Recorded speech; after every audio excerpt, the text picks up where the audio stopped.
Hi, my name is Rebecca Wilson and I'm a research fellow at University of Liverpool. I work in the area of privacy preserving data analysis, and I'm going to go through some key thoughts about disability issues in STEM in just 5 minutes. So I thought I'd start with the UK stats, which I have to admit are pretty bad.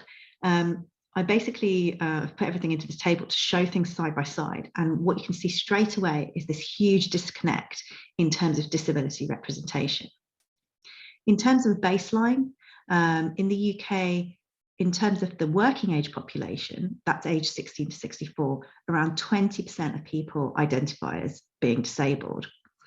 And when we look at the portion of disabled staff in the STEM sector, working in the STEM sector versus the non-STEM sector, we see that it is lower.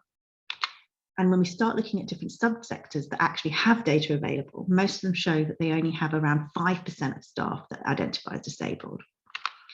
Taking just the engineering sector as an example, a recent report by Engineering UK found that there are more disabled staff in public sector organisations than in private sector organisations. I just wanted to give just one example of the types of lived experience and impact that disability has on staff working in STEM. And I thought I'd just focus on adjustments. So workplace adjustments are a legal requirement that ensures disabled staff are not disadvantaged in the workplace and that they can do their job safely.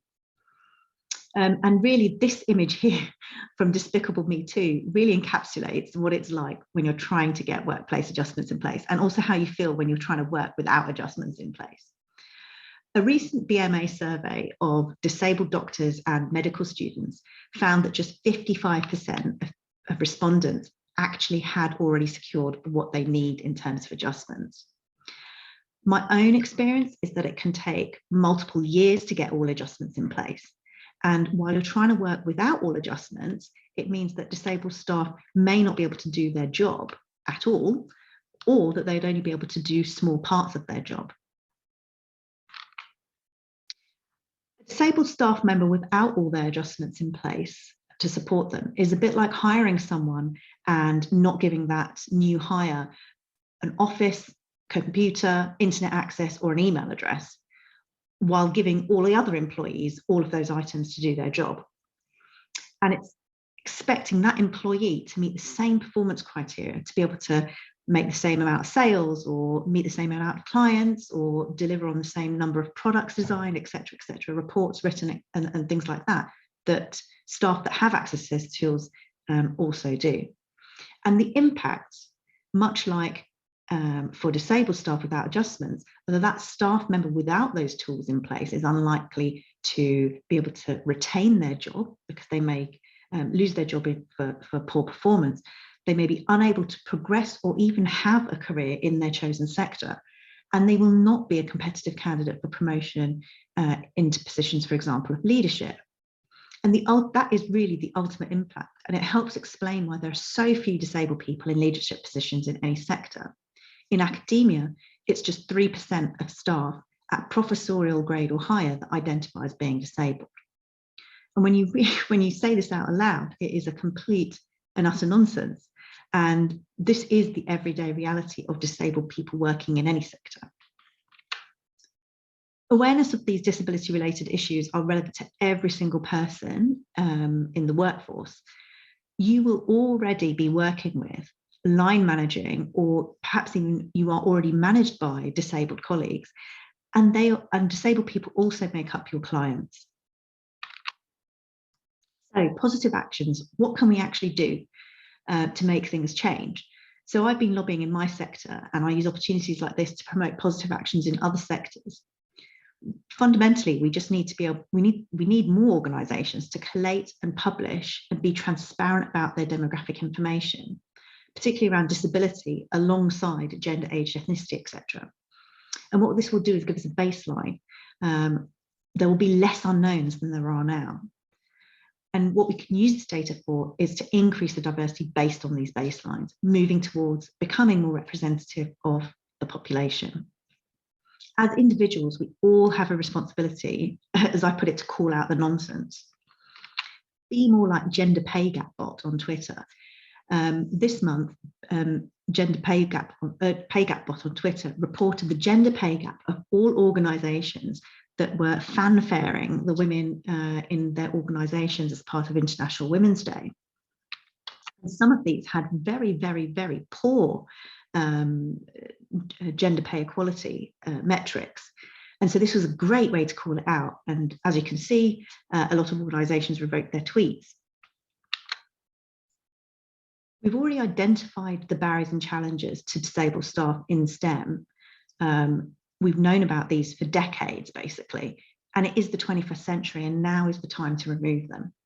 As organisations, what we can do is we can start removing discrimination at the hiring stage. So UK organisations can join Disability Confidence Scheme, which basically guarantees interviews for disabled applicants that meet the essential criteria. During shortlisting and interview phases, we can actually start accounting for disability or the impact of disability in the performance measures or career history of candidates and their achievements.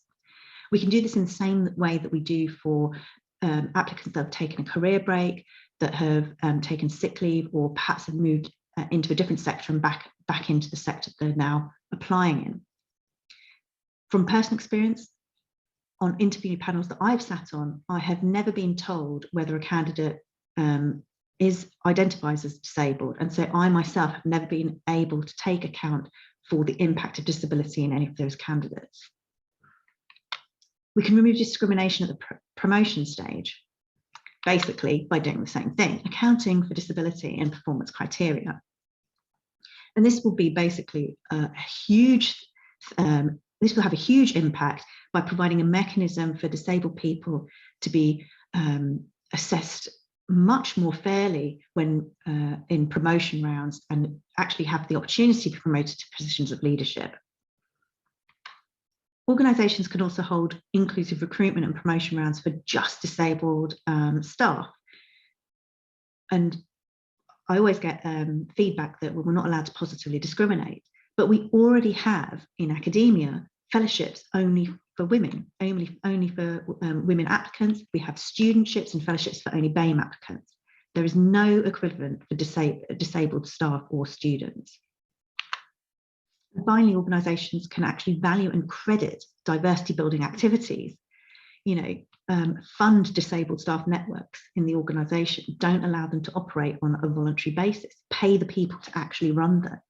And the activities and the successes that those networks have should be included as evidence for, again, performance and promotion measures. These sorts of positive actions in both the STEM sector and beyond the STEM sector will all pretty much help an organisation build a much more inclusive culture, and will also increase disability pride in that organisation. I'm going to stop there, and we can take some comments and feedback.